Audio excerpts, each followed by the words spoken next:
So ayan, kung hindi pa rin organize yung mga gamit nyo sa bahay, siguro panahon na para i-organize nyo yan para mas maging malinis yung paligid natin. Di ba? Mas maganda tignan kapag malinis yung paligid, lalong-lalo na kung may mga bisita tayong darating.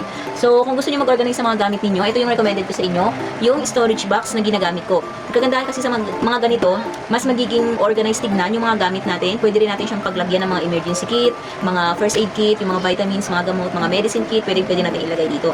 May iba't ibang size pala para dito sa storage box na to. Mayroon silang small to large, meron sila niyan, and I think meron din silang XL nito based sa pagkakaalala ko. And transparent din yung cover niya, yung lagayan niya, para, ang maganda kasi dito, para mas makita natin kung ano yung laman sa loob, para no need na natin manghula kung ano yung nasa loob nito or kung ano yung laman nito sa loob. Meron na rin siyang lock and lock dito sa magkabilaang side. Tapos may handle siya dito, don't worry kasi medyo matibay yan, kaya kahit medyo mabigat yung laman, hindi siya mapuputol.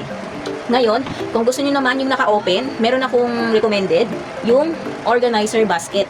Ito naman yung organizer basket na very aesthetic din tignan.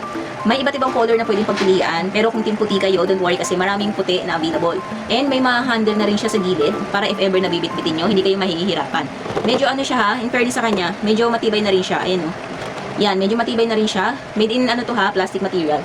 And pwede nyo rin tong paglagyan ng mga first aid kit, mga medicine kit, yung mga makeup kit ninyo. Depende sa inyo kung ano yung gusto nyo ilagay. Pwede siya sa sala, pang kwarto, pang kitchen ninyo. Basta pang home, pang office, pwede rin siya. So, depende sa inyo yan kung saan nyo gusto sila gamitin. Ngayon, kung gusto nyo yung mga ganitong product, storage basket, storage box, ilalagay ko na lang yung link dyan sa yellow basket.